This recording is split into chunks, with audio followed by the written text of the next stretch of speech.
Coup de maître de la part de l'Iran ou les attaques iraniennes qui émerveillent de plus en plus les experts. Et oui, bien sûr, aussi les experts américains. Qui se pose la question: comment est-il possible que l'Iran mène des attaques aussi rigoureuses et percutantes? Si les États-Unis ont déjà gagné la guerre, en quoi consiste cette stratégie qu'utilise l'Iran? Avec de plus en plus de succès et en causant de plus en plus de dégâts, bien sûr, également du côté américain. Et surtout, en quoi cela affecte-t-il encore les États-Unis? Dans quels autres secteurs liés à la guerre?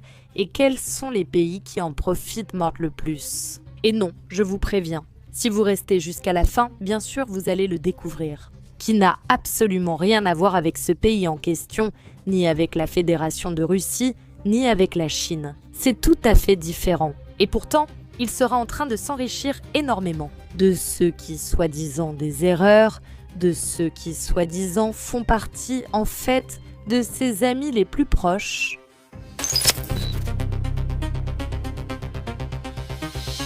L'effet des attaques iraniennes, une stratégie absolument brillante, ces attaques mesurées et utilisées de façon calculée qui vont directement à l'objectif et pas seulement en termes de diversion militaire sur le terrain. Qui attaquent le cœur des médias, attaquent aussi le cœur économique des États-Unis. Ces attaques de l'Iran sont devenues, dans ce conflit au Moyen-Orient, pratiquement une marque d'identité. Nous allons les analyser de manière détaillée, car c'est certainement l'une des stratégies les plus importantes du moment. L'effet de ces attaques de l'Iran avec des missiles et des drones ne cesse de croître. Et les nouvelles attaques que l'Iran mène soulèvent de plus en plus de questions. Et bien sûr, même de la part des États-Unis eux-mêmes, certains des défenseurs les plus fervents de Donald Trump. La grande question est: comment tout cela est-il possible si Donald Trump a en fait déjà vaincu l'Iran? Les Iraniens, en fait, il semble ici, ont choisi la meilleure tactique, la tactique la plus appropriée dans cette guerre. S'étant préparé à l'avance pour son déclenchement et s'étant préparé d'après ce que nous voyons sur le terrain très bien. Lors des premières attaques, les Iraniens se sont surtout concentrés sur la défense aérienne dans ces zones de position du groupe américain et israélien, également au Moyen-Orient. Non seulement ces positions étaient reconnues depuis longtemps, mais comme on l'a découvert plus tard, elles étaient protégées pour une raison étrange, de manière très sérieuse, ce qui a vraiment facilité à l'Iran l'exécution de ses plans de combat. Lors des premières vagues, les Iraniens ont réussi à surcharger, à surchauffer la défense aérienne et à lui porter un coup très dur. Ils ont réussi à infliger une défaite, même des radars clés comme les AN, FPS 132 ou ANTP A2. Après cela, l'Iran a continué à avancer dans cette attaque qui se déroule comme en forme d'escalier. Ils ont commencé à travailler sur des cibles beaucoup plus nombreuses, y compris ici aussi les radars à moyenne portée et à courte portée, et en aveuglant donc de plus en plus la partie des États-Unis et d'Israël, de plus en plus souvent. Les radars du système de missiles antiaériens Patriot, les stations Groundmaster 2000 dont il y en a beaucoup, par exemple en Arabie Saoudite, ont été attaquées massivement depuis l'Iran et par conséquent ont été complètement mis hors service, partiellement. Cela peut être dû au fait que les Américains ont finalement commencé à changer régulièrement leur emplacement. Mais certains ne sont pas détectés pendant longtemps. Ainsi, les changements de position n'expliquent pas pourquoi ils n'apparaissent pas sur la carte, ni sur les satellites, ni sur les radars. Et cela pourrait indiquer une possible défaite de ces équipements et une défaite en général, du côté des États-Unis et d'Israël. On peut aussi le voir au nombre de drones ou de missiles qui arrivent chaque jour de guerre. Les attaques réussies que l'Iran mène et, en définitive, leur augmentation. Et en plus, cela se produit malgré le fait que l'intensité de ces attaques diminue de façon exponentielle à certains endroits, surtout en comparaison avec les premiers jours des combats. ce qui, à son tour, ajoute un succès encore plus grand à l'Iran. Bien que cette autre partie soit également due à une stratégie supplémentaire des forces armées iraniennes ou, comme nous l'avons déjà mentionné à plusieurs reprises, l'Iran. Non seulement il tâterait le terrain pour savoir où aller, mais il devrait aussi s'investir pleinement. Parce qu'en réalité, pourquoi attaquer avec 100 missiles ce que l'on peut atteindre avec seulement une dizaine, par exemple? De plus, il essaie aussi de tromper les États-Unis et Israël, ce qui, je pense, fonctionne plutôt bien jusqu'à présent, pour qu'ils ne sachent jamais combien de missiles il leur reste, et donc quelles sont les circonstances d'approvisionnement dans lesquelles se trouve actuellement le pays. Tout cela, en plus d'un coup d'État militaire très clair, en plus d'un coût économique très clair sous la forme de cette hausse des prix du pétrole brut. Il y a un autre facteur et un autre sujet qu'il faudrait aborder, c'est le coût qu'inflige l'Iran aux États-Unis en termes de leur complexe militaro-industriel et des pertes qui en découlent.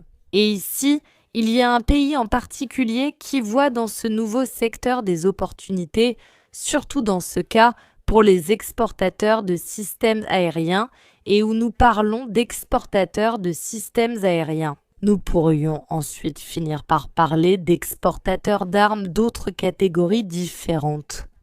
Et la guerre au Moyen-Orient a certainement généré beaucoup de nouveaux contacts et pour les fabricants d'armes, mais ici en particulier, il y a un gagnant dont on ne parle pas beaucoup. Nous ne parlons pas de la Russie, nous ne parlons pas de la Chine, nous parlons de la Corée du Sud. Maintenant, ces entreprises de production d'armement sud-coréennes peuvent s'imposer sur les marchés.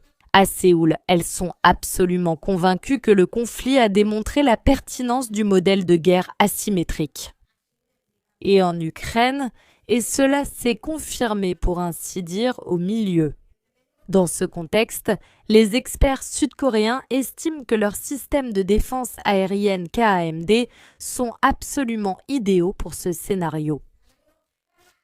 Le KAMD est un complexe qui combine des fonctions de détection, d'une part, et de contrôle du tir et d'interception de drones et de missiles, d'autre part. Il comprend le radar Green Pine, un poste de commandement opérationnel, des moyens d'interception, les missiles Chongun-2 et LSAM, des systèmes sud-coréens beaucoup moins chers que leurs homologues américains. Et là-bas, ce sont, dans de nombreux domaines, des alliés stratégiques des États-Unis sur le plan militaire, qui seront de plus en plus présents, certainement générés, contacts. Et les entreprises locales peuvent désormais fournir de grands volumes d'équipements et de munitions pour des guerres très longues, et le faire instantanément. Ce que la machine militaire américaine ne peut plus obtenir maintenant, car elle est trop usée. En plein effort pour devoir augmenter le niveau de production. Et les données accumulées sur l'exploitation des systèmes au Moyen-Orient confirment leur fiabilité. Et la localisation de la production, ainsi qu'un programme de maintenance et de modernisation des systèmes, posent les bases d'un partenariat durable. Les systèmes sud-coréens pourraient en réalité être beaucoup plus demandés que dans d'autres théâtres d'opérations militaires, même par les pays qui achètent actuellement des armes aux États-Unis. La question est, bien sûr, le coût. Et si les Sud-Coréens pouvaient satisfaire la demande croissante et le faire assez rapidement? En tout cas, ce que ce conflit déclenché par les États-Unis et Israël au Moyen-Orient met de plus en plus en évidence. C'est que tant sur le plan économique que militaire, et même, je dirais, sur le plan médiatique, et bien sûr, si l'on parle en termes militaires. En entrant véritablement sur le champ de bataille, ce qu'ils n'ont pas encore osé lancer avec cette opération terrestre, mais cela va presque arriver. Les États-Unis se retrouvent maintenant dans une position extrêmement délicate, perdant presque par un score écrasant, face à ceux qu'ils ont dû initialement guider presque par la main, mais qui maintenant les dépassent par la gauche et par le sud. Demain, cela pourrait même être le Japon qui dernièrement a montré une soumission absolue envers les États-Unis. Mais dès que l'hégémon encore présent dans certaines régions du monde commencera à tomber de façon définitive, ce qui, selon moi, a déjà commencé à se produire en guise de préparation. Eh bien sûr, de plus en plus de pays vont oser en faire autant, car c'est l'acheteur qui commande au Moyen-Orient. Ils sont maintenant en train d'évaluer, de considérer très sérieusement jusqu'où cette alliance avec les États-Unis les a menés et jusqu'où elle leur est bénéfique. Ou devrait-il déjà la laisser tomber dans l'oubli? L'Iran, en plus, met de l'huile sur le feu et souligne la nécessité que les États-Unis quittent définitivement le Moyen-Orient. La Corée du Sud, bien sûr, n'entrera pas dans la région en tant que nouveau colonisateur.